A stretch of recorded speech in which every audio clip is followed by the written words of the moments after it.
Assalamualaikum warahmatullahi wabarakatuh. Waalaikumsalam warahmatullahi wabarakatuh. Alhamdulillahi rabbil alamin.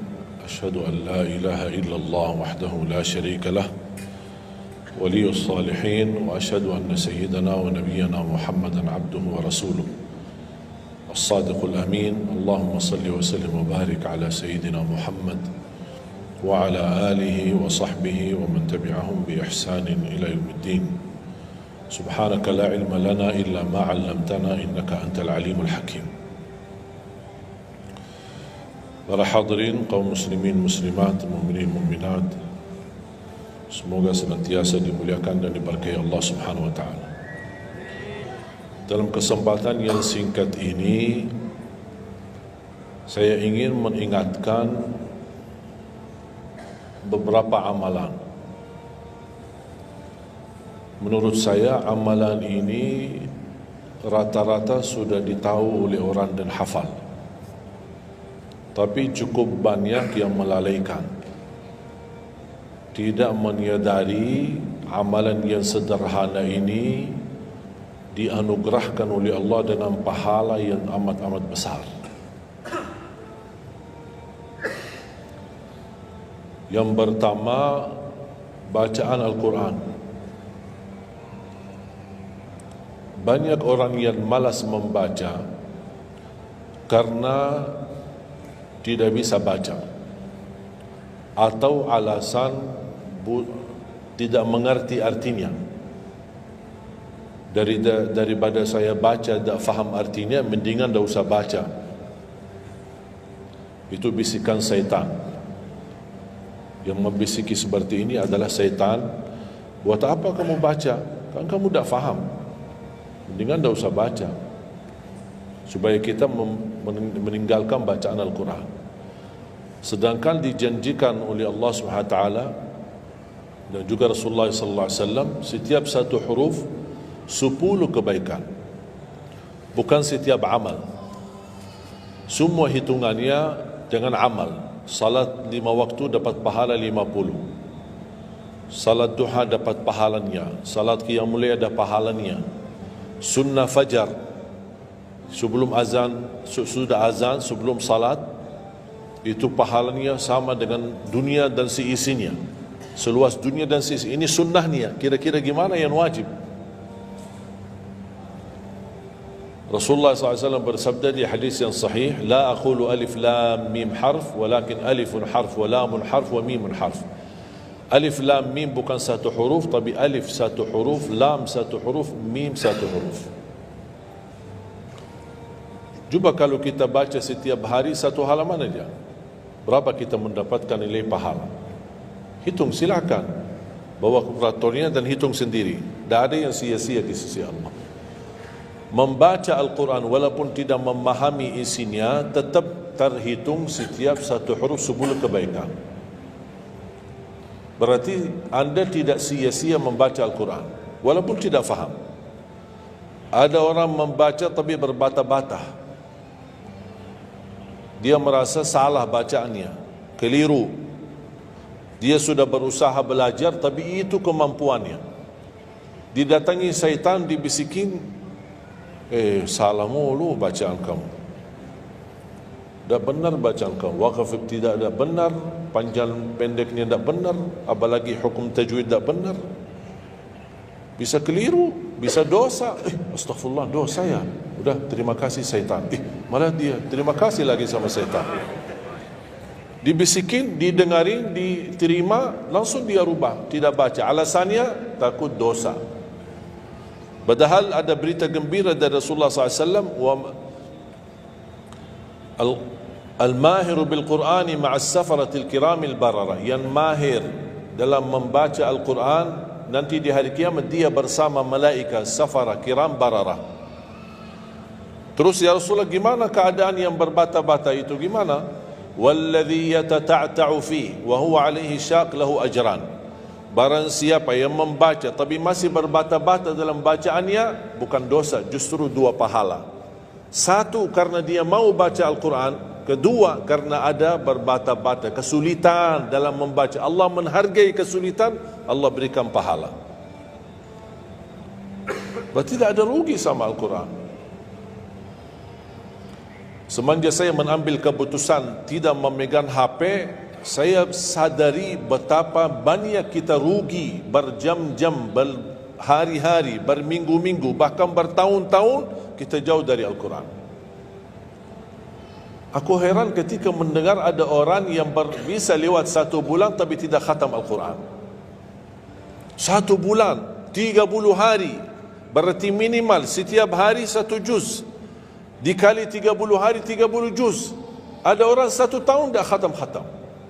Syukur kalau khatam di bulan suci Ramadan 1 kali, habis Ramadan dia tutup Al-Quran. Mohon maaf, ketemu lagi di tahun depan pas Ramadan lagi. Ini keadaan kita. Makanya orang berkata, negeri kita bermasalah terus, negeri kita politiknya begini, negeri kita selalu ada ini. Perbuatan tangan kita.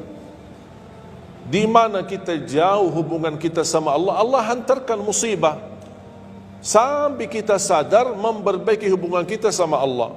Salatnya, Qur'annya, ibadahnya, itu kunci memudahkan dan mengatasi semua masalah.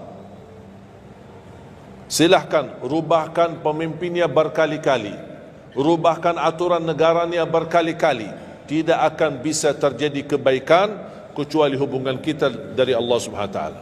Semakin baik hubungan kita, semakin dekat Allah yang urus. Tapi kalau kita mengurus sendiri dan kita jauh dari Allah, ya silakan. Kata Allah, silahkan. Wakaltuhu ila nafsi, aku tinggalkan dia untuk dirinya sendiri. Dan siapa kira-kira yang bisa mengurusi dirinya kalau bukan pertolongan Allah SWT?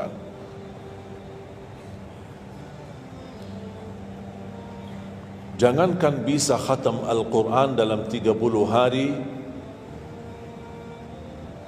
jangan 1 juz dalam 1 hari, 30 hari bisa dikhatam dalam waktu 10 jam. Saya pernah tes, menghitungkan waktu, bawa alarm, membaca dari subuh sampai zuhur. Tiba waktu zuhur, saya stop alarmnya, saya lanjut lagi habis zuhur. Sampai asar, lanjut lagi habis asar, lanjut sampai maghrib. Berapa saya habis khatam 30 juz? Bagi orang yang lancar bacaannya, tidak berbata-bata, bacaannya lancar, hurufnya jelas, tajwidnya bagus, tidak terlalu cepat, standar, sebagaimana bacaan tadi salat Isya, itu namanya standar, hadar, tapi disempurnakan tajwid, tidak boleh cepat dan tidak boleh terlalu lambat. 10 jam mampu khatam 30 juz. Saya punya teman sekolah di Madinah, dia berhasil khatam 30 juz dalam waktu 7 jam 49 menit. Makanya aku heran kalau ada orang berkata 1 bulan, mana bisa ya? Tahu enggak apa yang membuat masalah kita kenapa tidak bisa khatam Al-Quran? Karena suka lihat halaman belakang. Begitu buka baru mulai Al-Baqarah, Alif Lam Mim Dzalikal, buka terus halamannya. Sambil baca kita buka 600 sekian, kapan habisnya? Hudal lil muttaqin, sadaqallahul azim. Sudah langsung sadaqah karena sudah merasa berat. Dia menghitung halaman belakang sedangkan dia baru aja mulai 1 ayat. Dia langsung sadaqallahul azim. Syaitan tidak mungkin dan tidak senang melihat kita sering membaca Al-Quran.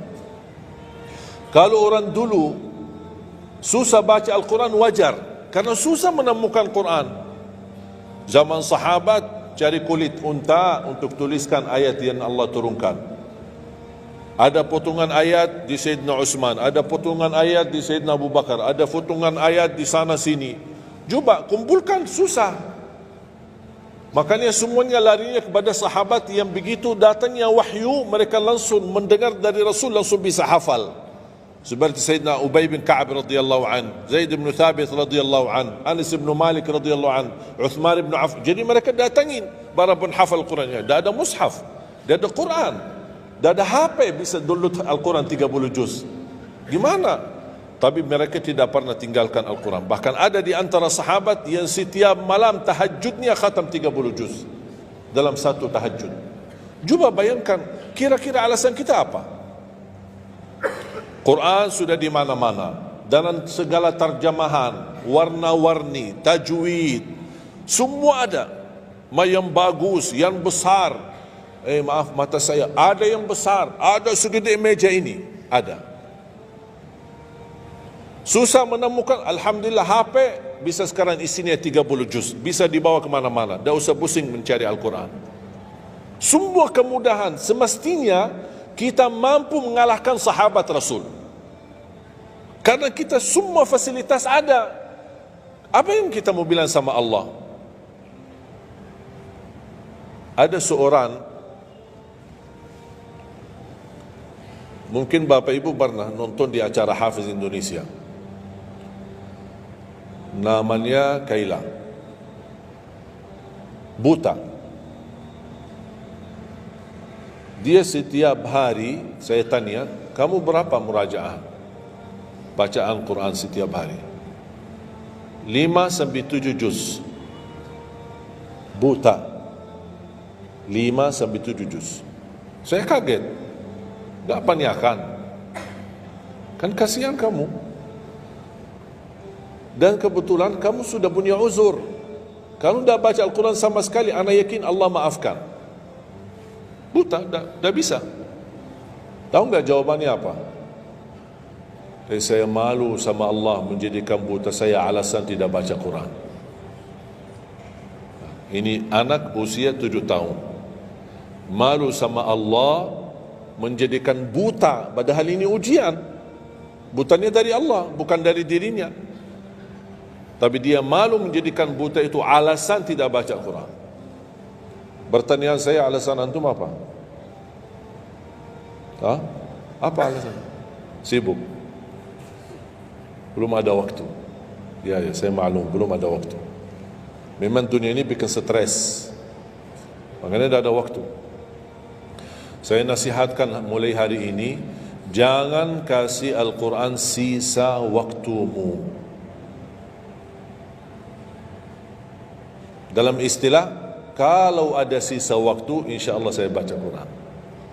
Kalau itu niatnya, dah bakalan. Tapi tolong utamakan Al-Quran dalam sehari-harimu. Minimal mulai harimu baca Quran, tutupi harimu baca Quran. Jangan tunggu sisa waktu. Wallahi Al-Quran keberkahannya luar biasa. Kesumbuhan, petunjuk, keberkahannya menjaminkan ke surga, selamat siksa neraka, selamat dari siksa kubur. Banyak anugerah. Sayang. Kadang-kadang kalau kita mendengar ada seorang da'i atau seorang ustaz, materi-materi bukunya bagus, isinya bagus, kita kejar. Di mana buku itu jual? Kita cari informasi, di mana buku itu jual? Ini tulisan manusia. Kita kagumi, kita banggakan, kita suka dan kita ikuti, bahkan kita kejar di mana-mana. Al-Quran kalamullah. Masa kalam manusia lebih mulia di hati kita daripada kalamullah? Silahkan boleh kagumi apa penyampaian ustaz, da'i, tapi jangan melebihi apa kata Allah. Jangan kita terharu ketika mendengar seorang berceramah, tapi berkali-kali kita simak ayat suci Al-Quran tidak pernah meneteskan air mata, seperti mendengar surat kabar atau koran. Masalah. Ternyata ucapan manusia lebih menyentuh hati. Padahal kata Allah, kalau Al-Quran diturunkan di atas gunung bisa hancur jadi tanah basir. Kembali lagi, jangan lewat satu hari belum baca Quran. Tidak bisa baca, masih bisa simak, dengar. Setelkan murattal dari HP-mu. Manfaatkan kondisi macet di Jakarta. Manfaatkan. Lagi naik motor, taruh apa ruginya? Ruginya apa? Simpan handsfree di telinga, ya sambil bawa motor. Dengarin ayat suci Al-Quran. Nikmat, berkah, dalam lindungan Allah, disertai malaikat. Apa ruginya? 1 jam di dalam perjalanan, tidak ada rugi. Dan hitung memang umur kita, tapi sudah diisi mendengar Al-Quran. Juga banyak waktu. Nikmat. Kalau saya merasa kesibukan mengganggu sampai tidak ada luang waktu cukup untuk saya bisa baca tilawah di rumah, saya menikmati di jalan. Apalagi kalau mau pergi ke acara, apalagi kalau keluar kota, berjalan lumayan jauh, nikmat. Ya Allah, mudah-mudahan macet terus. Nikmat. Macet ini menjadi nikmat. Dah fikir macetnya karena lagi melihat Al-Quran. Beda sama orang, hanya sepanjang berjalan chat HP, HP. Merasa bosan. Sudah semua chat sudah dilewati, semua SMS sudah dibalas, semua pesan-pesan sudah dibaca. Akhirnya bosan. Macet mulu ini Jakarta. Nanti temannya di sebelah, kalau bukan macet, bukan Jakarta loh. Itu habis waktu, sia-sia. Padahal Al-Quran ini kita baca tidak mesti dalam keadaan wudu. Apalagi kita dalam perjalanan, kita naik motor atau naik mobil, kita bisa dengan handphone kita, HP kita. Ada orang terus, gimana saya membawa Al-Quran terus saya tidak berwudu? Kan kamu menyentuh HP, bukan menyentuh Al-Quran. Bersentuhan dengan HP. Jadi saya harap, sekali lagi mohon dengan sangat, kalau boleh terima permohonan saya, tolong tinggikan perhatianmu kepada Al-Quran. Ingin berkah rezeki, berkah umur, sihat wal afiat, bahagia selamat dunia akhirat, tolong perhatikan Al-Quran. Semakin banyak perhatian kamu kepada Al-Quran, semakin banyak perhatian Allah kepadamu. Terserah kamu milih. Mau dapat perhatian dari Allah cuma 1 jam, ya udah 1 jam aja baca Quran.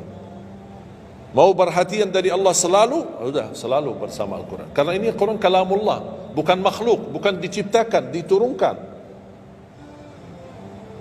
Kalamullah, ucapan Allah subhanahu wa ta'ala. Masa kita tidak tertarik? Cukup karena ini kalamullah, itu sudah cukup membuat kita tertarik. Masa kalam manusia lebih kita tertarik daripada kalamullah? Belum apalagi dijanjikan setiap satu huruf 10 kebaikan.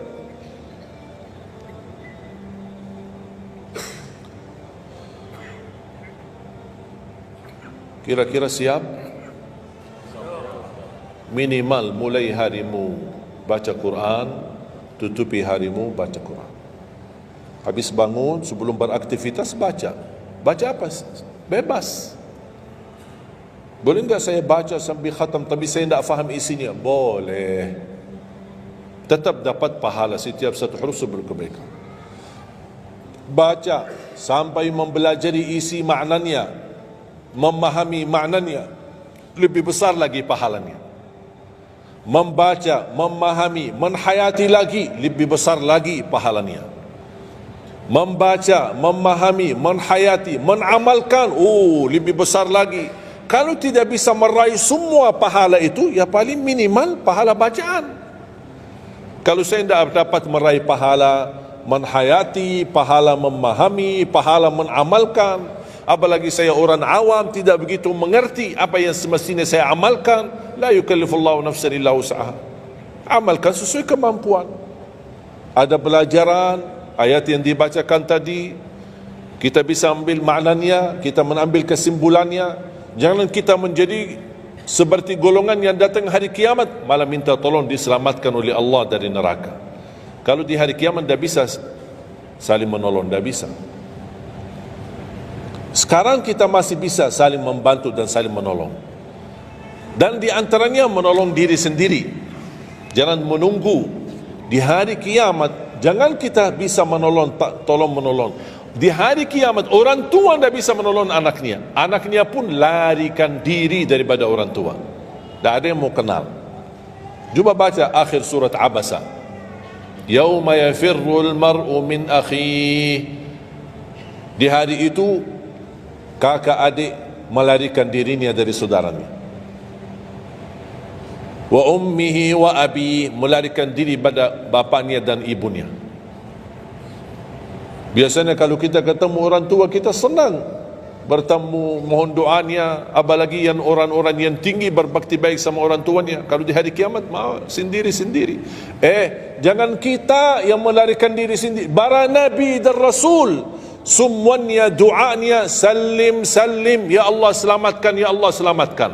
Ini Nabi, kira-kira kita gimana? Yauma yafirrul mar'u min akhihi wa ummihi wa abihi wa sahibatihi wa bani. Sampai dari istrinya pun dia melarikan diri. Mohon maaf, sendiri-sendiri. Saya tidak bisa tolong kamu. Jangankan kita sama istri kita atau sama anak-anak kita. Rasulullah sallallahu alaihi wasallam pernah berkata sama Siti Fatimah, anaknya Nabi Muhammad, ittaqillah fa inni wallahi la ughni anki min Allahi syai'a.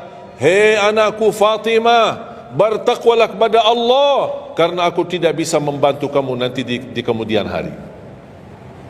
Sendiri-sendiri, salim salim, selamatkan ya Allah.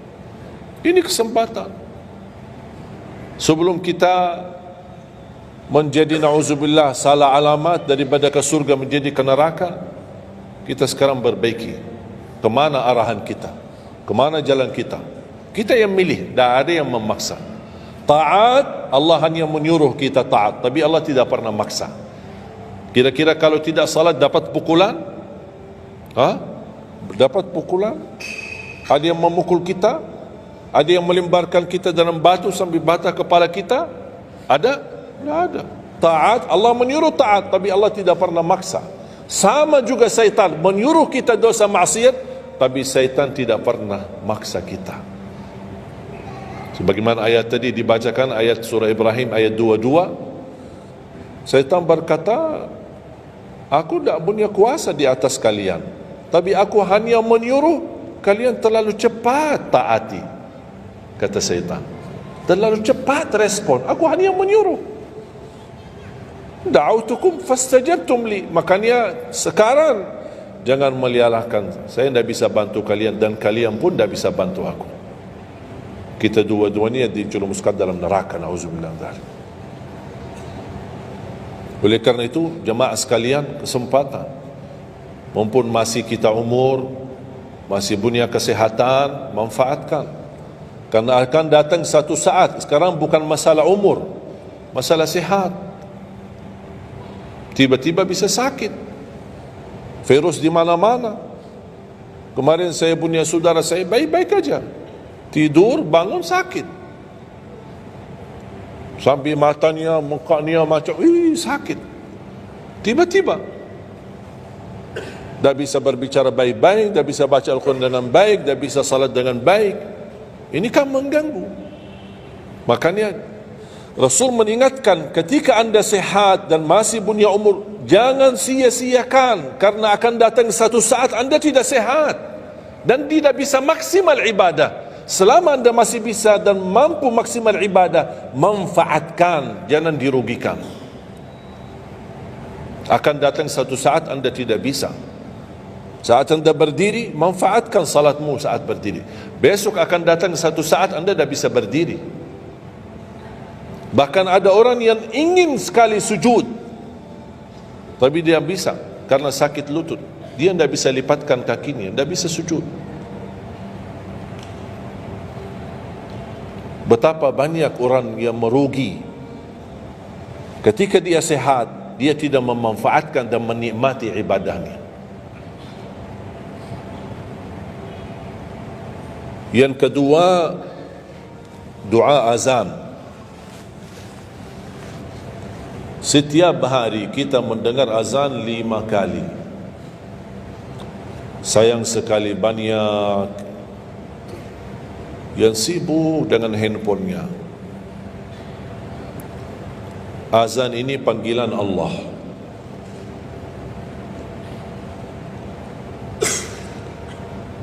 Barang siapa, kata Rasulullah SAW, mengikuti perkataan muazzin, artinya muazzin mengucapkan Allahu Akbar, Allahu Akbar, kita ucap Allahu Akbar, Allahu Akbar. أشهد أن لا إله إلا الله أشهد أن لا إله إلا الله أشهد أن محمد رسول الله أشهد أن محمد رسول الله. Habis wa asyhadu anna Muhammad Rasulullah, kita berkata wa ana asyhadu an la ilaha illallah wahdahu la syarika lah wa anna Muhammadan abduhu wa rasuluh raditu billahi rabba wa bi Muhammadin nabiyya wa bil islami dina, sebagaimana diriwayatkan Imam Muslim.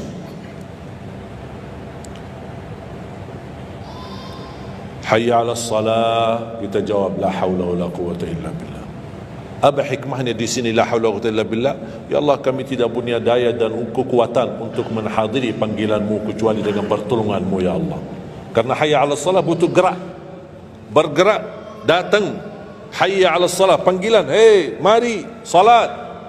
Ya Allah, la haula wala quwwata illa billah. Ya Allah, kami tidak punya kemampuan menghadapi godaan dunia, menghadapi hawa nafsunya, menghadapi malas, kecuali dengan kekuatan-Mu ya Allah. La haula wala quwwata illa billah. Meraih kemenangan, meraih kemuliaan, hayya 'alal falah. Ya Allah, kami tidak mampu meraih kemuliaan itu kecuali dengan kekuatan dan izin-Mu ya Allah. Allahu Akbar, Allahu Akbar, kita ucapkan Allahu Akbar, Allahu Akbar. La ilaha illallah, kita ucapkan la ilaha illallah. Habis itu apa? Apa kata Rasulullah SAW di hadis yang diriwayatkan Imam Bukhari? Thumma salla alayya, selepas itu dia bersalawat kepada Nabi Muhammad. Allahumma salli ala Muhammadin wa ala ali Muhammad. Bagi Sayyiduna boleh, tidak bagi Sayyiduna boleh. Selepas itu doa, Allahumma rabb hadhihi ad-da'wati at-tammah was-salati al-qa'imah ati Muhammadan al-wasilata wal-fadilah wab'athhu maqaman mahmudan alladhi wa'adta. Ini ucapan yang saya sampaikan di Sahih Bukhari. Ada riwayat-riwayat yang lain, Allahumma rabb hadhihi ad-da'wati at-tammah was-salati al-qa'imah ati sayyidina Muhammadan al-wasilata wal-fadilata wad-darajata al-'aliyata ar-rafi'ata min al-jannah wab'athhu maqaman mahmudan alladhi wa'adta innaka la tukhliful mi'ad. Innaka la tukhliful mi'ad. Tambahannya diriwayat Imam An-Nasai dan semuanya sahih. Mau milih mana yang anda hafal, mana anda biasakan, silakan. Mau ambil hadis yang diriwayatkan Imam Bukhari boleh, mau ambil yang diriwayat Imam Nasai boleh. Asal jangan sampai begitu dengar azan tidak mengikuti muazzin dan sia-siakan doa itu. Padahal doa sederhana. Siapa yang tidak hafal? Setiap ditayangkan azan di TV selalu dibacakan Allahumma rabb hadhihi ad-da'wati at-tammah was-salatil qa'imah. Saya pernah tanya guru saya, seandainya ketika saya mendengar azan tapi terlalai dengan kesibukan atau telefon mendadak atau apalah urusan, baru saya menyadari ketika muazzin sampai ke hayya 'alas salah, saya belum mengikuti dari awal. Gimana caranya biar saya tidak rugi dalam pahala? Kata guru saya, ulang sendiri dari awal.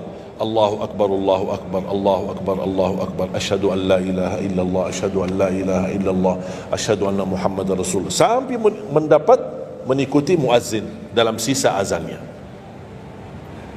Begitu selesai baca doa yang saya tadi sampaikan, apa kata Rasulullah? Barang siapa yang mengamalkan ini, faqad hullat lahu syafa'ati yaumal qiyamah, dijamin dapat syafaatku. 5 kali kesempatan tertulis nama kita, jaminan dapat syafaat Nabi Muhammad, tapi kita sia-siakan. Siapa yang tidak mau syafaat Nabi Muhammad? Ini kesempatan. Jangan tunggu hari kiamat baru saya minta, ya Rasulullah tolong syafaatkan. Ini Rasul sudah menawarkan ini sekarang. Mau enggak dapat syafaatku? Ikuti muazzin dan baca doa azan, kemudian dapat syafaatku. Berapa minit? Tak sampai 2 minit. Ikuti muazzin, selesai azan, doanya tak sampai 2 minit. Allahumma salli ala Muhammadin wa ala ali Muhammad. Allahumma rabb da'wati tamma was salatil qa'imah ati Muhammad. Dan sampai akhir. Innaka la tukhliful mi'ad. Berapa lama? 2 minit? 3 minit? Tak apa-apa, 5 minit. Tapi dapat jaminan syafaat Nabi Muhammad. Hanya waktunya cuma 5 minit. Kira-kira siap? Mulai hari ini. Menurut saya, yang saya sampaikan wallahi sederhana, sangat sederhana, tapi butuh perhatian aja. Butuh perhatian. Yang ketiga, jangan tinggalkan sunnah qabliyah subuh. Walaupun anda malas menjaga sunnah qabliyah ba'diyah. Kalau anda merasa diri malas, banyak kan ada sunnah qabliyah ba'diyah. Kan ada sunnah qabliyah zuhur, ba'diyah zuhur, ada qabliyah ba'diyah maghrib, ba'diyah isya, qabliyah subuh. Kalau anda merasa malas melaksanakan sunnah-sunnah, minimal jangan tinggalkan sunnah subuh. Pahalanya lebih besar daripada dunia dan seisinya. Walaupun anda telat bangun, sudah kesiangan, tetap wajib ambil air wudu, laksanakan sunnahnya, baru salat subuhnya. Walaupun anda bangun jam 11 siang, tetap banyak orang karena ketiduran dan terlewat waktunya, dia tidak salat subuh. Terus ini hutang, wajib bayar, dan tidak bisa besok ganti subuh 2 kali. Tidak ada di dalam agama. Subuh, ya udah, ya Allah, nawaitu salat subuh yang kemarin karena saya ketiduran lillahi ta'ala. Tidak bisa. Apa kata ini? Bukan, mohon maaf, ini bukan kata saya supaya orang jangan ini pendapat baru. Bukan kata saya, tapi kata Rasulullah SAW. Bukan kata Majlis Ulama Indonesia, bukan kata saya, bukan kata siapa-siapa. Kata Rasulullah sallallahu alaihi wasallam di hadis yang sahih, "Man nama an salatin aw nasiyaha falyusalliha mata dzakaraha la kaffarata laha illa dzalik." Ya Allah, terima kasih ya Rasulullah. Sepertinya Rasul sudah diberitahu umatnya bakal ketiduran banyak dari salat. Makanya sudah diberikan solusi. Seandainya ketiduran, ini juga kata Rasulullah, man nama an salatin, silahkan nanti anda pas pulang buka di Google, biar lihat sanad hadisnya ini. Oh, Syekh Ali kau bawain hadis yang dah benar ini. Silahkan. Tahu, kenal enggak Syekh Google? Syekh Google kenal? InsyaAllah semua ilmu dia tahu. Tinggal masukin aja. Barang siapa yang ketiduran dari salat, hadis, terus klik, dia keluar. Semua dasarnya apa dijelaskan. Semua. Mau bahasa Arab ada, mau bahasa Indonesia ada, mau bahasa Inggris pun ada. Syekh Google hebat. Man nama an salatin aw nasiyaha falyusalliha mata dzakaraha la kaffarata lahu illa dzalik. Barang siapa yang ketiduran, coba ketiduran. Tidur menurut ulama dianggap uzur. Karena istri saya ketika saya keluar kota, dia hubungi dan dia bangun kesiangan, kira-kira jam 8. Dia telefon dengan nangis-nangis. Kenapa nangis? Sakit? Enggak, ketiduran tadi subuh.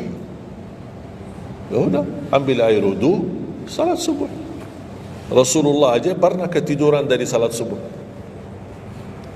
Yang tidak boleh, jangan terlalu sering. Kalau sekali-kali karena sakit, terlalu lelah, capek, Allah maklumlah kita manusia lemah. Tapi jangan setiap hari ketiduran. Ya Allah, maaf ketiduran ya. Kira-kira di jam kantor, kalau setiap hari kita telat, alasannya, ya maaf bos, ketiduran. Besok lagi alasan yang sama, maaf ketiduran. Besok lagi alasan yang sama. Kira-kira gimana? Dipecat enggak? Dipecat. Malu kita, sama manusia aja tak berani kita dengan alasan yang sama, kita selalu itu aja. Masa sama Allah kita berani? Sekali-kali boleh uzur, capek, sakit, sekali-kali, tapi jangan terlalu sering. Ketika kita bangun jam berapapun wajib laksanakan, karena kata Rasulullah tidak ada kafarah yang lain. Tidak ada kata ganti dengan uang, atau ganti dengan sedekah, atau ganti dengan, tidak bisa. Tunaikan. Falyusalliha, kata Rasulullah, falyusalliha, segerakan salat itu jam berapapun, walaupun kesiangan.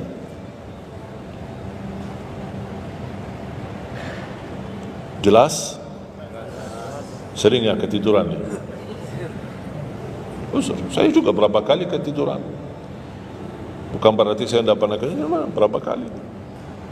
Bisa ada orang habis tahajud, terlalu lelah, capek, dia mau hanya istirahat saja di atas sajadahnya. Pas bangun sudah jam 7. Padahal Masya Allah tahajud. Semangatnya tahajud tapi ketiduran salat subuh. Makanya ini harus disesuaikan kemampuan. Anda merasa diri kalau salat tahajud 8 rakaat, bangun jam 2, ya Allah kuat, tidak kuat ini. Kembali kepada kemampuan. Tahajud tidak harus 8 rakaat. Tahajud tidak harus 20. 2 rakaat, tutup witir sudah tahajud. Dan tahajud pun salat malam tidak harus tidur dulu. Ada orang, dah harus tidur walaupun tutup mata sebentar terus buka lagi. Ini ilmu baru di Indonesia ini. Saya pernah share satu video, ada satu komen dari jamaah, tidak, saya belajar harus tidur dulu walaupun tutup mata sebentar terus buka lagi. Kembali kepada kemampuan. Ada yang biasa tidur, bangun tengah malam, sepertiga akhir, itu lebih afdal. Tapi ada yang tahu dirinya, kalau saya tidur mana bisa bangun.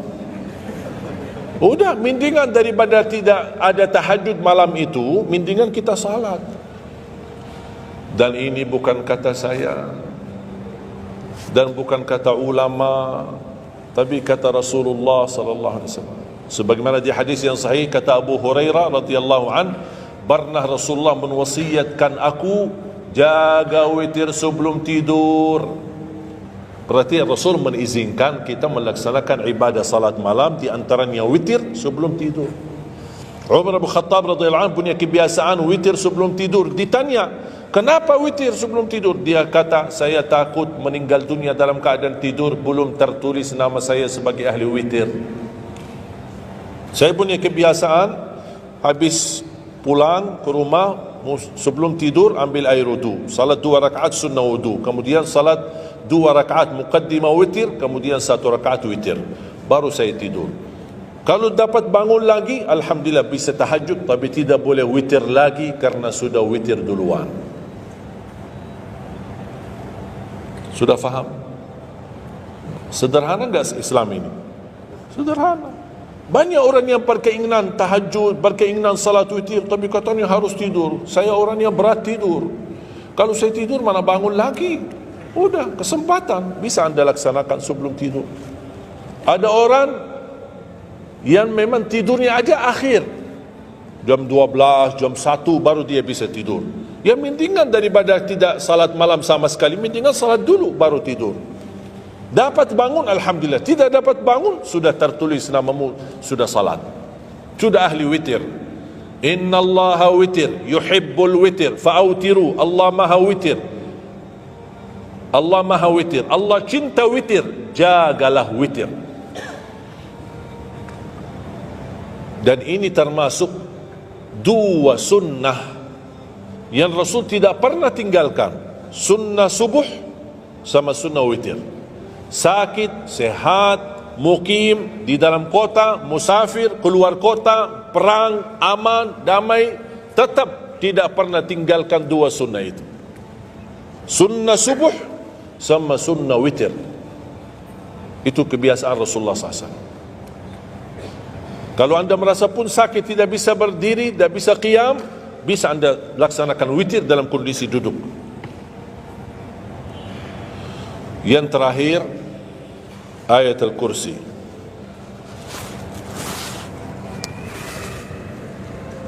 Jangan tinggalkan ayat al-kursi lepas salat.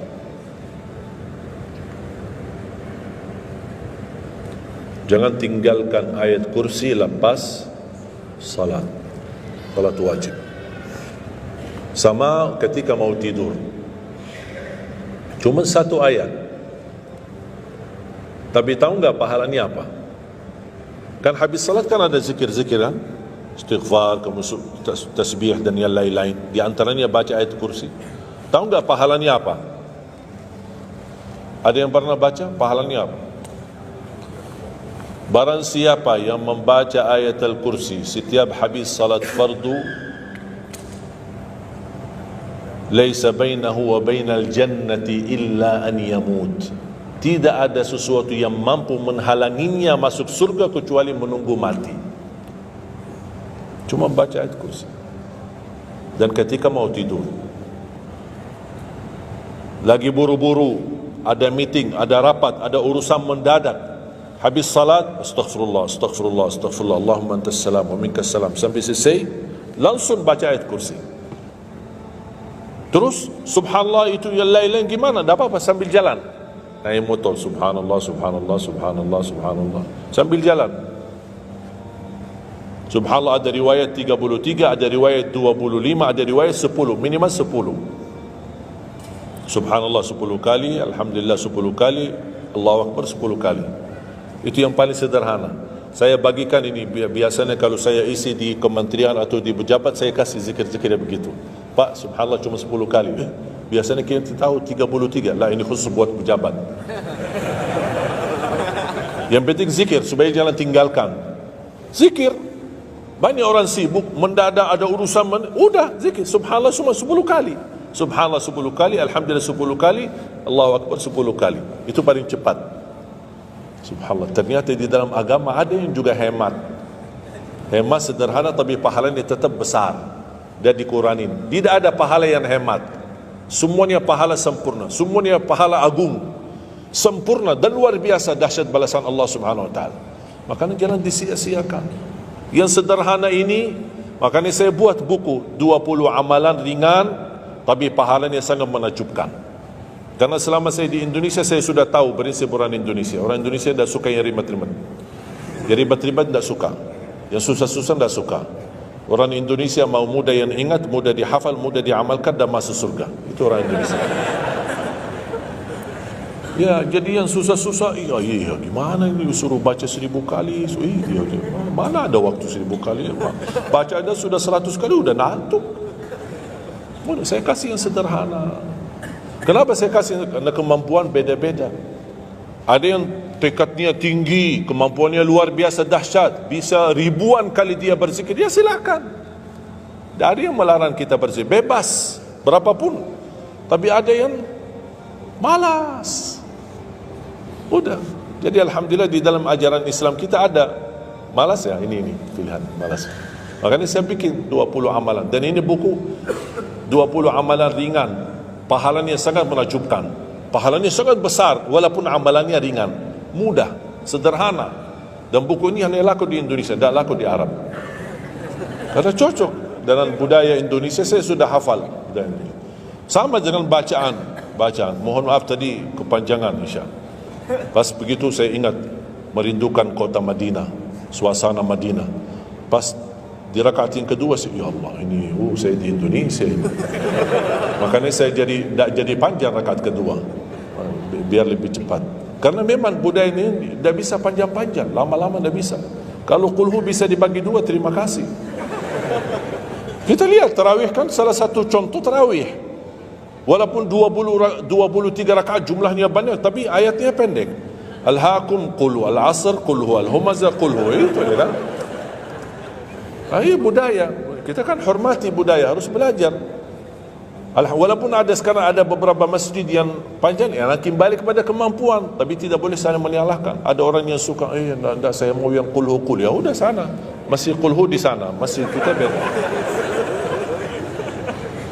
Yang penting kita bisa jaga salat. Dan yang terbinting dalam salat ini adalah yang terjaga kekhusyuan. Bukan masalah jumlahnya, bukan masalah kepanjangannya, tapi kekhusyuan. Tumaknina, karena tumaknina rukun dalam ibadah salat. Sama seperti rukun qiyam, rukun baca al-fatihah. Tumaknina. Apa itu tumaknina? Ketenangan dalam salat. Bacaannya tenang, gerakannya tenang. Bukan kejar-kejaran. Imamnya baru baca Al-Fatihah, sudah amin, imam makmum belum selesaikan ini, terus dikejar imam. Imam Allahu Akbar, sami'allahu bihamdihi, Allahu Akbar, Allahu Akbar, Allahu Akbar. Imam makmum jadi kasihan. Kejar, dia tidak bisa baca. Makmum, wallahi makmum tidak bisa baca apa-apa. Hanya fokusnya bisa kejar imam. Yang penting jangan sampai tertinggal imam. Yang saya fikirkan, kasihan yang tua-tua, bapak-bapak. Gimana yang bapak-bapak? Kalau yang muda-muda masih bisa kejar imam, terus yang bapak-bapak gimana? Setiap gerakannya batuk 10 kali. Rukuk batuk lagi, sujud batuk lagi. Karena pelan-pelan gerakannya. Saya pernah ada satu kejadian ketika masuk salah satu kampung, kita lewati, saya mampir, samping saya ada bapa lumayan tua, gerakannya juga pelan-pelan. Yang saya kasihan, Imam Allahu Akbar. Saya suka pas ketika takbir, Allah, Bismillahirrahmanirrahim, Alhamdulillahirrahmanirrahim, Astagfirullahaladzim, saya takbir. Barusan enak, takbirnya enak kok, bacanya kenapa enggak? Ini pelan-pelan aja, santai aja, santai. Walaupun baca satu ayat dua enggak, bukan masalah berapa banyak bacaannya. Yang penting kekhusyuan, tumakninah, karena rukun tumakninah. Allahu Akbar, sami'allahu liman hamidah. Saya lihat bapa ini yang sebelah saya. Saya masih bisa kejar imam. Bapa ini enggak kejar-kejar. Imam sudah rukuk, bapa belum rukuk. Begitu imam sami'allahu liman hamidah, bapa enggak jadi rukuk, dia ikut sami'allahu liman hamidah. Astaghfirullahalazim. Bas sujud, kita sudah sujud 2 kali, bapa kan pelan-pelan sambil batuk. Terus dia turun sujud. Pas dalam kondisi sujud, kita sudah berdiri, bapa kan baru dia turun, dia berdiri lagi. Astaghfirullahaladzim. Pas di rakaat yang kedua, saya megang tangannya, Pak, kita pulang aja deh, biar bapak salat di rumah. Kasihan bapak tidak bisa salat, tidak bisa rukun, tidak bisa sujud, tidak bisa apa-apa. Makanya tumakninah bukan wajib, bukan sunnah, tapi rukun dalam salat. Dan tidak sah, walaupun salat sunnah, tidak sah salatnya seorang kalau dia tidak membawa tumakninah. Tidak sah.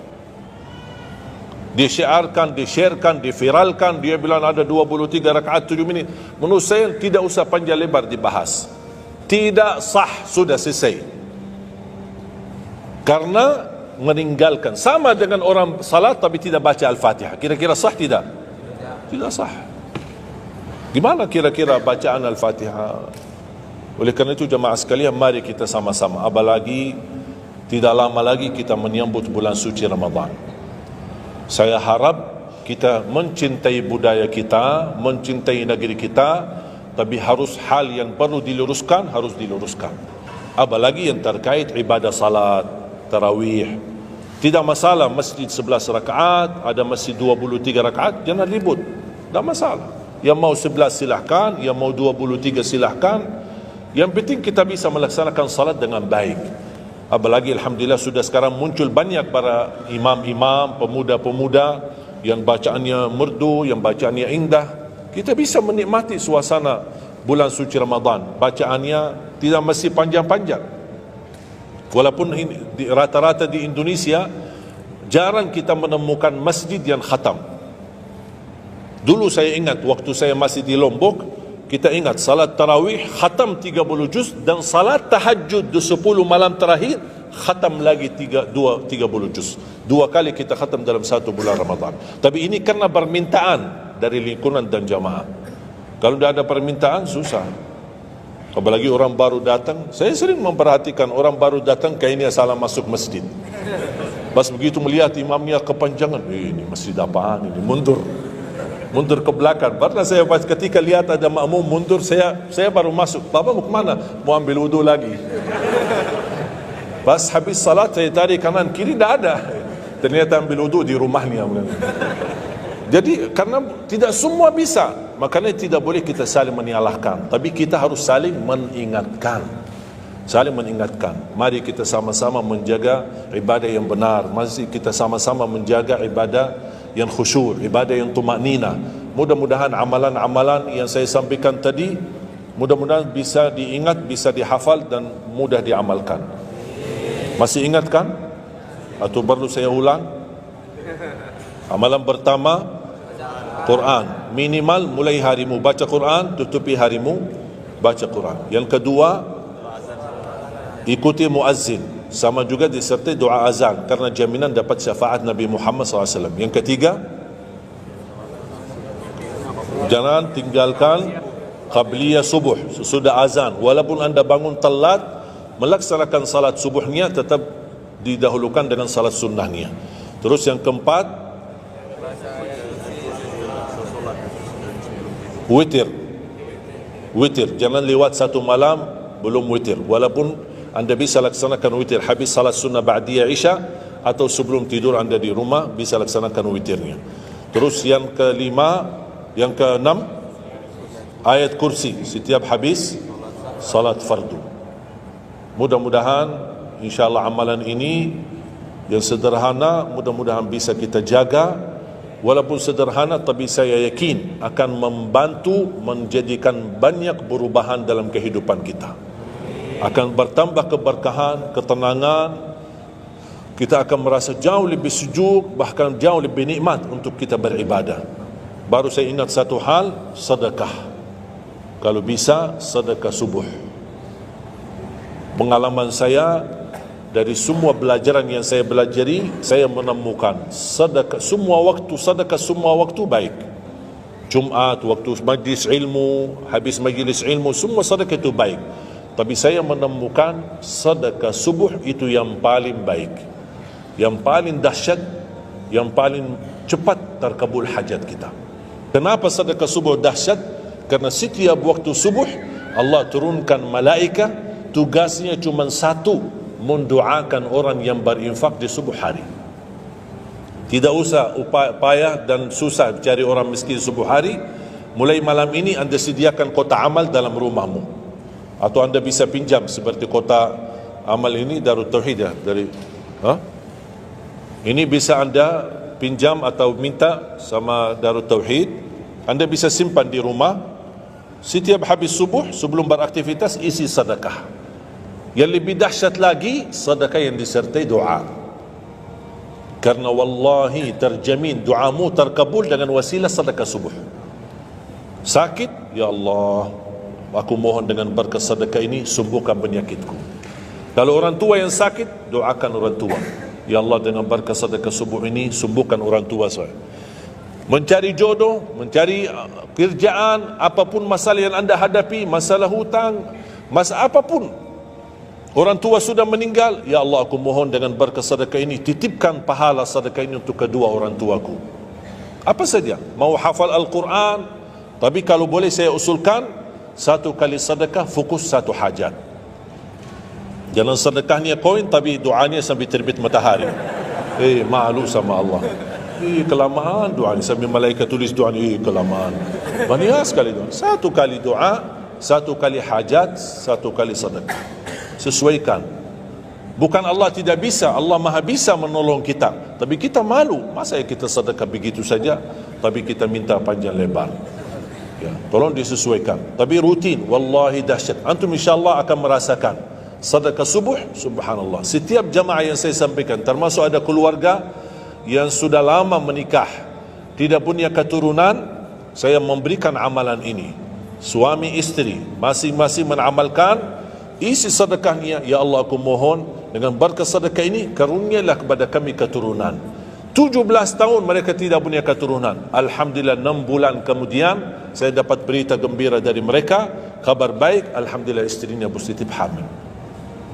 Sedekah subuh luar biasa dahsyatnya. Sedikit tapi rutin.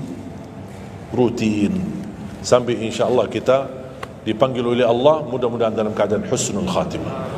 اللهم اغفر لنا ولوالدينا ولجميع المسلمين والمسلمات والمؤمنين والمؤمنات الأحياء منهم والأموات. Allahumma ya Allah, jadikan pertemuan ini membawa berkah bagi kami. Jadikan sisa umur kami lebih baik daripada yang sudah lalu. Jadikan segala perjuangan kami, sedekah kami, infak kami, amalan salih kami menjadi pahala besar di sisi-Mu ya Allah. Menjadikan membawa syafaat bagi kami di hadapan-Mu hari kiamat. Akhiri hayat kami dengan husnul khatimah. Ampuni dosa kami, ampuni kedua orang tua kami. Ya Allah, aku mohon untuk semua jemaah yang hadir, selepas majlis ini masing-masing pulang sudah diampuni segala dosanya, disucikan hatinya, dibersihkan jiwanya, diselamatkan setiap langkah-langkahnya. Jadikan kami semua penghafal Al-Quran, berakhlak-akhlakul Quran, menjadi ahlul Quran, pencinta Al-Quran, dan di hari kiamat mendapatkan syafaatnya Al-Quran. Birahmatika ya arhamar rahimin. Rabbana atina fid dunya hasanah wa fil akhirati hasanah wa qina adzaban nar. Wa sallallahu ala sayyidina nabiyina Muhammadin wa ala alihi wa sahbihi baraka wasallam. Walhamdulillahi rabbil alamin. Akhirul kalam, subhanakallahumma bihamdika asyhadu an la ilaha illa anta astaghfiruka wa atubu ilaik. Assalamualaikum warahmatullahi wabarakatuh. Dari seluruh bulan dan mohon yang hormat kepada yang makhluk dan silakan teman-teman untuk membantu karena insya Allah mungkin pasti juga menggunakan kita.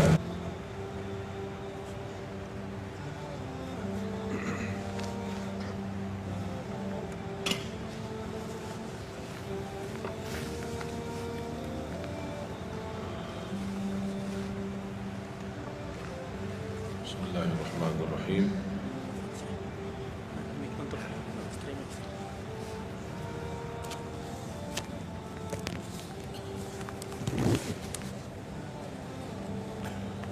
Assalamualaikum warahmatullahi wabarakatuh. Waalaikumsalam warahmatullahi wabarakatuh. Alhamdulillahi rabbil alamin. Asyhadu an la ilaha illallah wahdahu la syarika lah. ولي الصالحين وأشهد أن سيدنا ونبينا محمدا عبده ورسوله الصادق الأمين اللهم صل وسلم وبارك على سيدنا محمد وعلى آله وصحبه ومن تبعهم بإحسان إلى يوم الدين سبحانك لا علم لنا إلا ما علمتنا إنك أنت العليم الحكيم.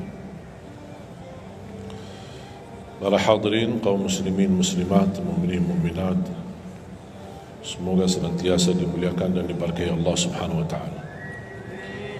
Dalam kesempatan yang singkat ini saya ingin mengingatkan beberapa amalan. Menurut saya amalan ini rata-rata sudah ditahu oleh orang dan hafal. Tapi cukup banyak yang melalaikan, tidak menyadari amalan yang sederhana ini dianugerahkan oleh Allah dengan pahala yang amat-amat besar. Yang pertama, bacaan Al-Quran. Banyak orang yang malas membaca karena tidak bisa baca atau alasan tidak mengerti artinya. Daripada saya baca tak faham artinya, mendingan tak usah baca. Itu bisikan syaitan. Yang membisiki seperti ini adalah syaitan. Buat apa kamu baca? Kan kamu tak faham. Mendingan tak usah baca, supaya kita meninggalkan bacaan Al-Quran. Sedangkan dijanjikan oleh Allah SWT dan juga Rasulullah SAW, setiap satu huruf 10 kebaikan, bukan setiap amal. Semua hitungannya dengan amal. Salat 5 waktu dapat pahala 50, salat duha dapat pahalanya, salat qiyamul lail ada pahalanya, sunnah fajar sebelum azan, sudah azan sebelum salat, itu pahalanya sama dengan dunia dan seisinya, seluas dunia dan seisinya. Ini sunnahnya. Kira-kira gimana yang wajib? Rasulullah SAW bersabda di hadis yang sahih, la aqulu alif lam mim harf, walakin alifun harf wa lamun harf wa mimun harf. Alif lam mim bukan satu huruf, tapi alif satu huruf, lam satu huruf, mim satu huruf. Cuba kalau kita baca setiap hari satu halaman aja, berapa kita mendapatkan nilai pahala? Hitung, silakan. Bawa kalkulatornya dan hitung sendiri. Tak ada yang sia-sia di sisi Allah. Membaca Al-Quran walaupun tidak memahami isinya, tetap terhitung setiap satu huruf 10 kebaikan. Berarti anda tidak sia-sia membaca Al-Quran walaupun tidak faham. Ada orang membaca tapi berbata-bata. Dia merasa salah bacaannya, keliru.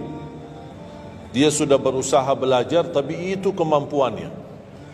Didatangi syaitan, dibisikin, salah mulu bacaan kamu, tak benar bacaan kamu, wakaf tidak ada benar, panjang pendeknya tak benar, apalagi hukum tajwid tak benar. Bisa keliru, bisa dosa. Astaghfirullah, dosa ya. Udah, terima kasih syaitan. Malah dia terima kasih lagi sama syaitan. Dibisikin, didengarin, diterima, langsung dia rubah, tidak baca. Alasannya takut dosa.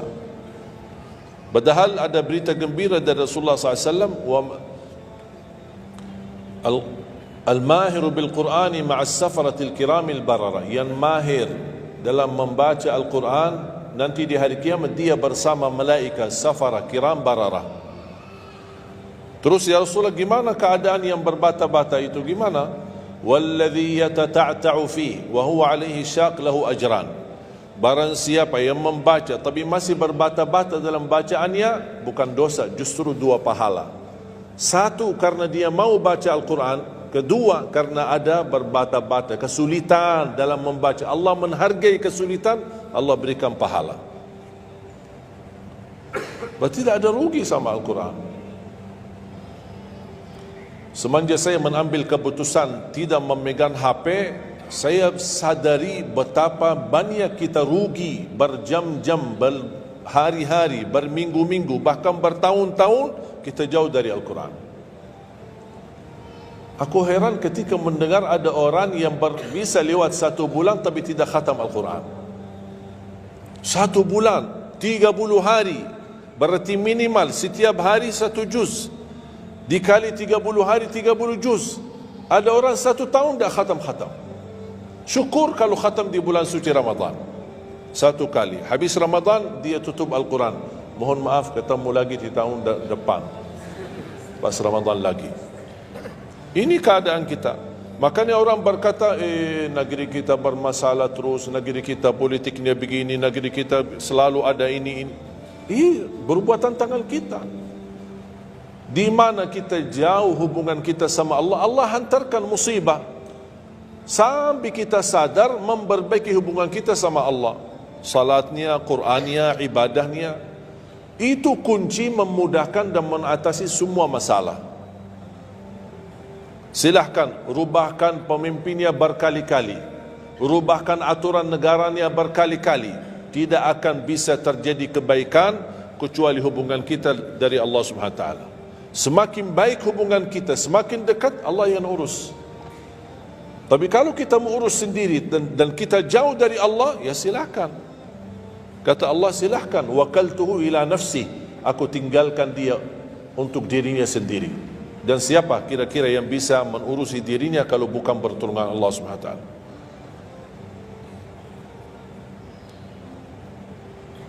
Jangankan bisa khatam Al-Quran dalam 30 hari, jangan 1 juz dalam 1 hari, 30 hari bisa dikhatam dalam waktu 10 jam. Saya pernah tes, menghitungkan waktu, bawa alarm, membaca dari subuh sampai zuhur. Tiba waktu zuhur, saya stop alarmnya, saya lanjut lagi habis zuhur. Sampai asar, lanjut lagi habis asar, lanjut sampai maghrib. Berapa saya habis khatam 30 juz? Bagi orang yang lancar bacaannya, tidak berbata-bata, bacaannya lancar, hurufnya jelas, tajwidnya bagus, tidak terlalu cepat, standar, sebagaimana bacaan tadi salat Isya, itu namanya standar, hadar, tapi disempurnakan tajwid, tidak boleh cepat dan tidak boleh terlalu lambat. 10 jam mampu khatam 30 juz. Saya punya teman sekolah di Madinah, dia berhasil khatam 30 juz dalam waktu 7 jam 49 menit. Makanya aku heran kalau ada orang berkata 1 bulan, mana bisa ya? Tahu enggak apa yang membuat masalah kita, kenapa tidak bisa khatam Al-Quran? Karena suka lihat halaman belakang. Begitu buka, baru mulai Al-Baqarah, Alif Lam Mim Dzalikal, buka terus halamannya. Sambil baca kita buka 600 sekian, kapan habisnya? Hudan lil muttaqin, sadaqallahul azim. Sudah langsung sadaqah, karena sudah merasa berat. Dia menghitung halaman belakang, sedangkan dia baru aja mulai 1 ayat, dia langsung sadaqallahul azim. Syaitan tidak mungkin dan tidak senang melihat kita sering membaca Al-Quran. Kalau orang dulu susah baca Al-Quran, wajar, karena susah menemukan Quran. Zaman sahabat cari kulit unta untuk tuliskan ayat yang Allah turunkan. Ada potongan ayat di Sayyidina Utsman, ada potongan ayat di Sayyidina Abu Bakar, ada potongan ayat di sana sini. Cuba kumpulkan, susah. Makanya semuanya larinya kepada sahabat yang begitu datangnya wahyu, mereka langsung mendengar dari Rasul, langsung bisa hafal. Seperti Sayyidina Ubay bin Ka'ab radhiyallahu an, Zaid bin Thabit radhiyallahu an, Anas bin Malik radhiyallahu an, Uthman bin Affan. Jadi mereka datangin para penghafal Quran. Dah ada mushaf, dah ada Quran, dah ada HP bisa download Al-Quran 30 juz. Gimana? Tapi mereka tidak pernah tinggalkan Al-Quran. Bahkan ada di antara sahabat yang setiap malam tahajudnya khatam 30 juz dalam satu tahajud. Cuba bayangkan, kira-kira alasan kita apa? Quran sudah di mana-mana, dalam segala terjemahan, warna-warni, tajwid, semua ada. Yang bagus, yang besar. Maaf, mata saya, ada yang besar, ada segede meja ini, ada. Susah menemukan, alhamdulillah HP bisa sekarang isinya 30 juz, bisa dibawa kemana-mana, tak usah pusing mencari Al-Quran.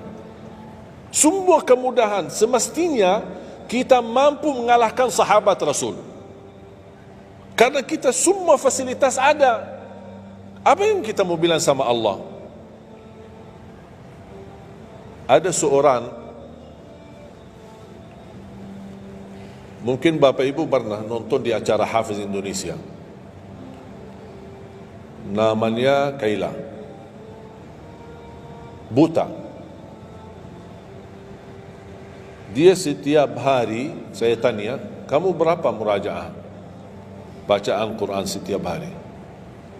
5 sampai 7 juz. Buta, 5 sampai 7 juz.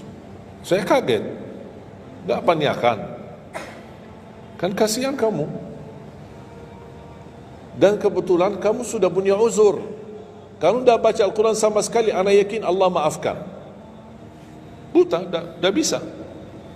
Tahu enggak jawabannya apa? Saya malu sama Allah menjadikan buta saya alasan tidak baca Quran. Ini anak usia 7 tahun. Malu sama Allah menjadikan buta, padahal ini ujian. Butanya dari Allah, bukan dari dirinya. Tapi dia malu menjadikan buta itu alasan tidak baca Quran. Pertanyaan saya, alasan antum apa? Apa alasan? Sibuk, belum ada waktu. Ya, saya maklum, belum ada waktu. Memang dunia ini bikin stres, makanya tidak ada waktu. Saya nasihatkan mulai hari ini, jangan kasih Al-Quran sisa waktumu. Dalam istilah, kalau ada sisa waktu, insya Allah saya baca Quran. Kalau itu niatnya, dah bakalan. Tapi tolong utamakan Al-Quran dalam sehari-harimu. Minimal mulai harimu baca Quran, tutupi harimu baca Quran. Jangan tunggu sisa waktu. Wallahi Al-Quran keberkahannya luar biasa. Kesumbuhan, petunjuk, keberkahannya menjaminkan ke surga, selamat siksa neraka, selamat dari siksa kubur. Banyak anugerah. Sayang, kadang-kadang kalau kita mendengar ada seorang da'i atau seorang ustaz, materi-materi bukunya bagus, isinya bagus, kita kejar. Di mana buku itu jual? Kita cari informasi, di mana buku itu jual? Ini tulisan manusia. Kita kagumi, kita banggakan, kita suka dan kita ikuti, bahkan kita kejar di mana-mana. Al-Quran kalamullah. Masa kalam manusia lebih mulia di hati kita daripada kalamullah? Silahkan, boleh kagumi apa penyampaian ustaz, da'i, tapi jangan melebihi apa kata Allah. Jangan kita terharu ketika mendengar seorang berceramah, tapi berkali-kali kita simak ayat suci Al-Quran tidak pernah meneteskan air mata, seperti mendengar surat kabar atau koran. Masalah. Oh, ternyata ucapan manusia lebih menyentuh hati. Padahal kata Allah, kalau Al-Quran diturunkan di atas gunung bisa hancur jadi tanah basir. Kembali lagi, jangan lewat satu hari belum baca Quran. Tidak bisa baca, masih bisa simak, dengar, setelkan murattal dari HP-mu. Manfaatkan kondisi macet di Jakarta. Manfaatkan. Lagi naik motor, taruh apa ruginya? Ruginya apa? Simpan handsfree di telinga, ya sambil bawa motor. Dengarin ayat suci Al-Quran. Nikmat, berkah, dalam lindungan Allah, disertai malaikat. Apa ruginya? 1 jam di dalam perjalanan, tidak ada rugi. Terhitung memang umur kita, tapi sudah diisi mendengar Al-Quran. Juga banyak waktu. Nikmat. Kalau saya merasa kesibukan mengganggu sampai tidak ada luang waktu cukup untuk saya bisa baca tilawah di rumah, saya menikmati di jalan. Apalagi kalau mau pergi ke acara, apalagi kalau keluar kota, berjalan lumayan jauh, nikmat. Ya Allah, mudah-mudahan macet terus. Nikmat. Macet itu menjadi nikmat. Dah fikir macetnya karena lagi melihat Al-Quran. Beda sama orang, hanya sepanjang berjalan cat HP, merasa bosan. Sudah semua cat sudah dilewati, semua SMS sudah dibalas, semua besar-besar sudah dibaca. Akhirnya bosan. Macet mulu ini Jakarta. Nanti temannya di sebelah, kalau bukan macet, bukan Jakarta loh. Nah, itu habis waktu, sia-sia. Padahal Al-Quran ini kita baca tidak mesti dalam keadaan wudu. Apalagi kita dalam perjalanan, kita naik motor atau naik mobil, kita bisa dengan handphone kita, HP kita. Ada orang terus, gimana saya membawa Al-Quran terus saya tidak berwudu? Kan kamu menyentuh HP, bukan menyentuh Al-Quran. Persentuhan dengan HP. Jadi saya harap, sekali lagi mohon dengan sangat, kalau boleh terima permohonan saya, tolong tinggikan perhatianmu kepada Al-Quran. Ingin berkah rezeki, berkah umur, sihat wal afiat, bahagia selamat dunia akhirat, tolong perhatikan Al-Quran. Semakin banyak perhatian kamu kepada Al-Quran, semakin banyak perhatian Allah kepadamu. Terserah kamu milih. Mau dapat perhatian dari Allah cuma 1 jam, ya udah 1 jam aja baca Quran. Mau perhatian dari Allah selalu, udah selalu bersama Al-Quran. Karena ini Al-Quran kalamullah, bukan makhluk, bukan diciptakan, diturunkan. Kalamullah, ucapan Allah subhanahu wa ta'ala. Masa kita tidak tertarik? Cukup karena ini kalamullah, itu sudah cukup membuat kita tertarik. Masa kalam manusia lebih kita tertarik daripada kalamullah? Belum apalagi dijanjikan setiap satu huruf 10 kebaikan.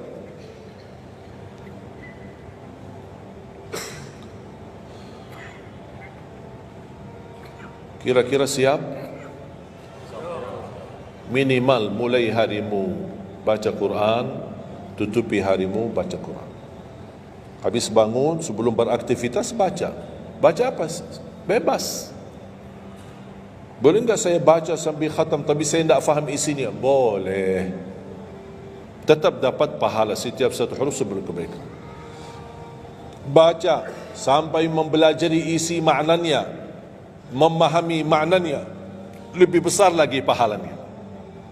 Membaca, memahami, menhayati lagi, lebih besar lagi pahalanya. Membaca, memahami, menhayati, menamalkan, lebih besar lagi. Kalau tidak bisa meraih semua pahala itu, ya paling minimal pahala bacaan. Kalau saya tidak dapat meraih pahala menhayati, pahala memahami, pahala menamalkan, apalagi saya orang awam tidak begitu mengerti apa yang semestinya saya amalkan, la yukallifullahu nafsan illa wus'aha. Amalkan sesuai kemampuan. Ada pelajaran ayat yang dibacakan tadi, kita bisa ambil maknanya, kita mengambil kesimpulannya. Jangan kita menjadi seperti golongan yang datang hari kiamat malah minta tolong diselamatkan oleh Allah dari neraka. Kalau di hari kiamat tidak bisa saling menolong, tidak bisa. Sekarang kita masih bisa saling membantu dan saling menolong. Dan di antaranya menolong diri sendiri. Jangan menunggu di hari kiamat. Jangan kita bisa menolong, tolong menolong.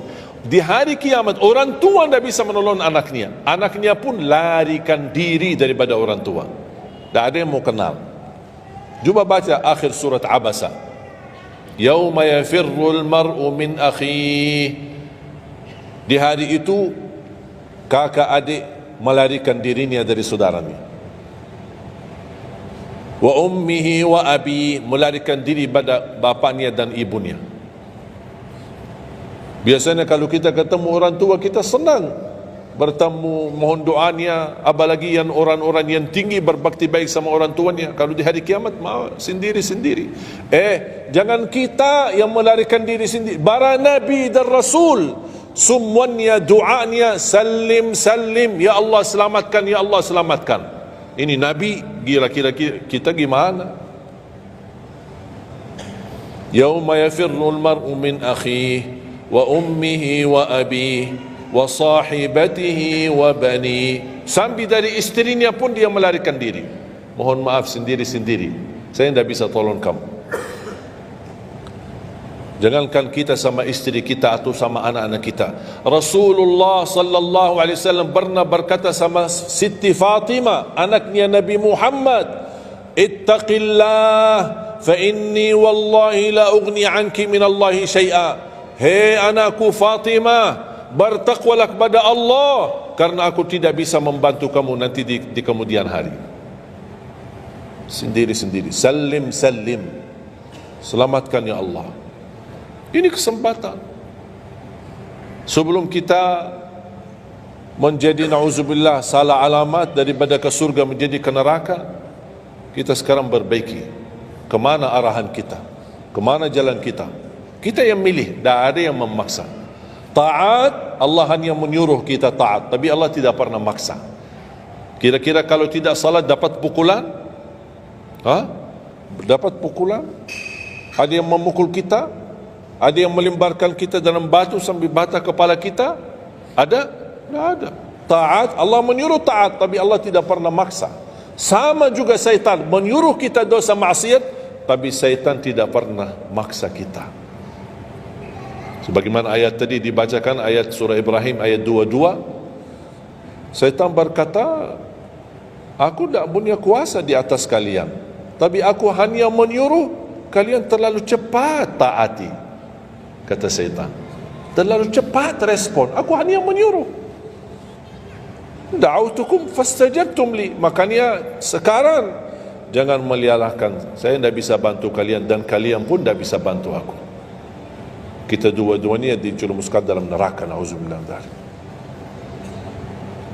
Oleh karena itu jemaah sekalian, kesempatan, mumpun masih kita umur, masih punya kesehatan, manfaatkan. Karena akan datang satu saat, sekarang bukan masalah umur, masalah sehat. Tiba-tiba bisa sakit, virus di mana-mana. Kemarin saya punya saudara saya baik-baik aja, tidur bangun sakit, sampai matanya, mukanya macam sakit. Tiba-tiba dah bisa berbicara baik-baik, dah bisa baca Al-Quran dengan baik, dah bisa salat dengan baik. Ini kan mengganggu. Makanya Rasul mengingatkan, ketika anda sehat dan masih punya umur, jangan sia-siakan, karena akan datang satu saat anda tidak sehat dan tidak bisa maksimal ibadah. Selama anda masih bisa dan mampu maksimal ibadah, manfaatkan, jangan dirugikan. Akan datang satu saat anda tidak bisa. Saat anda berdiri, manfaatkan salatmu saat berdiri. Besok akan datang satu saat anda tidak bisa berdiri. Bahkan ada orang yang ingin sekali sujud, tapi dia bisa karena sakit lutut. Dia tidak bisa lipatkan kakinya, tidak bisa sujud. Betapa banyak orang yang merugi ketika dia sehat, dia tidak memanfaatkan dan menikmati ibadahnya. Yang kedua, doa azan. Setiap hari kita mendengar azan 5 kali. Sayang sekali banyak yang sibuk dengan handphonenya. Azan ini panggilan Allah.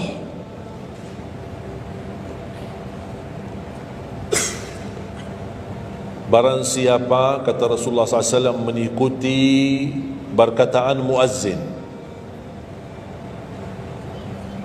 artinya muazzin mengucapkan Allahu Akbar, Allahu Akbar, kita ucap Allahu Akbar, Allahu Akbar, asyhadu an la ilaha illallah, asyhadu an la ilaha illallah, asyhadu anna Muhammadar Rasulullah, asyhadu anna Muhammadar Rasulullah. Habis wa asyhadu anna Muhammadar Rasulullah, kita berkata wa ana asyhadu an la ilaha illallah wahdahu la syarikalah wa anna Muhammadan abduhu wa rasuluh, raditu billahi rabba wa bi Muhammadin nabiyya wa bil islami dina, sebagaimana diriwayatkan Imam Muslim.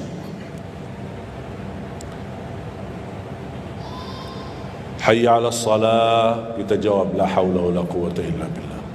Apa hikmahnya di sini la haula wala quwwata illa billah? Ya Allah, kami tidak punya daya dan kekuatan untuk menghadiri panggilan-Mu kecuali dengan pertolongan-Mu ya Allah. Karena hayya 'ala salah butuh gerak, bergerak, datang. Hayya 'ala salah, panggilan, hey mari salat.